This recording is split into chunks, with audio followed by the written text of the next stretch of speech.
City vision ప్రేక్షకులకు నమస్కారం. నేడు మాఘ పురాణం 10వ అధ్యాయంలో చెప్పబడిన గాథను తెలుసుకుందాం. ఈ భాగంలో ముక్షిక అను బ్రాహ్మణ కన్య వృత్తాంతము గురించి చెప్పబడింది. ఆ కన్య గాథను శ్రద్ధగా ఆలకించండి. పూర్వము భృగు మహాముని వంశమునందు ముక్షిక అను కన్య జన్మించినది. ఆమె దినదినాభివృద్ధి పొంది పెళ్లిడుకు వచ్చినది. పెళ్లి అయ్యింది. ఆమె దురదృష్టవంతురాలు కాబోలు. పెళ్లి అయిన వెంటనే పెళ్లి కుమారుడు చనిపోయెను. ముక్షిక తన దురదృష్టమునకు దుఃఖించి విరక్తితో ఇల్లు విడిచి గంగానది తీరమునకు పోయి ఆశ్రమమును నిర్మించుకొని శ్రీమన్నారాయణుని గూర్చి తపస్సు ప్రారంభించెను.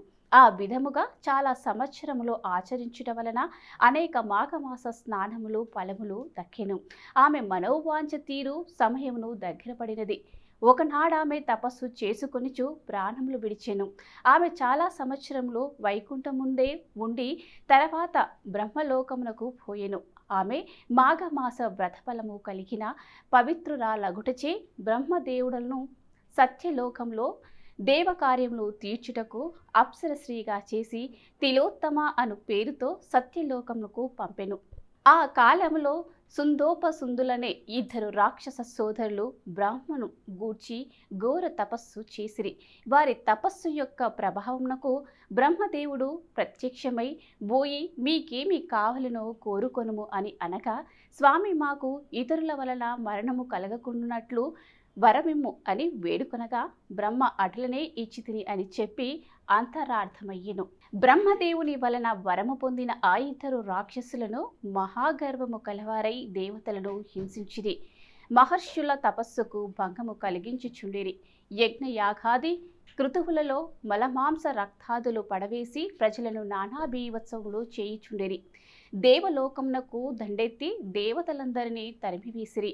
ఇంద్రుడు మొదలగు దేవతలందరూ సత్యలోకమునకు వెళ్ళి బ్రహ్మను వేడుకొని, మహానుభావ, సుందోపసుందులనే రాక్షసులకు మీరిచ్చిన వరముతో గర్వము కలవారై తపశ్శాలురను బాధించుచు దేవలోకమునకు వచ్చి మమ్మందరను తరిమి చెరసాలలో పెట్టి నానా బీభత్సము చేయుచున్నారు. కాన వారి మరణముకు ఏదైనా ఉపాయం ఆలోచించుచు మని ప్రార్థించిరి. బ్రహ్మి దీర్ఘముగా ఆలోచించి తిలోత్తమను పిలిచి, అమ్మాయి, ఈ సుందోపసుందులను రాక్షసులకు ఇతరులెవరి వలన మరణము కలగదని వరము ఇచ్చుచున్నాను. వారు వర గర్భముతో చాలా అల్లకల్లోలము చేయిచున్నారు. కాన నీవు పోయి నీ చాకచక్యముతో వారికి మరణము కలుగునట్లు ప్రయత్నించుము అని చెప్పెను.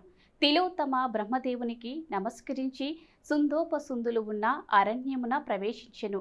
ఆమె వీణ పట్టుకొని మధురమైన పాటలు పాడుకొనిచు ఆ రాక్షస సోదరులున్న నివాసమునకు సమీపంలో తిరుగుచుండెను. వీణానాదమును ఆమె మధుర గానమును విని ఆ దానవ సోదరులు అటూ నిటూ తిరిగినట్లు నటిస్తూ ఆమెను అనుసరిస్తూ ప్రేక్షకుల వలె వెంటాడుచుండురి. నన్ను వరింపుము, నన్ను వరింపుము అని తిలోత్తమను ఎవరికి వారు బ్రతిమలాడసాగిరి. అంతటా ఆ తిలోత్తమ, ఓ రాక్షసాగ్రేసురాలా, మిమ్ములను పెళ్లియాడుటకు నాకు ఇష్టమే. మీరిద్దరు నాకు సమానులే. నేను మీ ఇద్దరి ఎడల సమాన ప్రేమతోనున్నాను. కానీ ఇద్దరిని వివాహమాడుట సాధ్యము కానిది.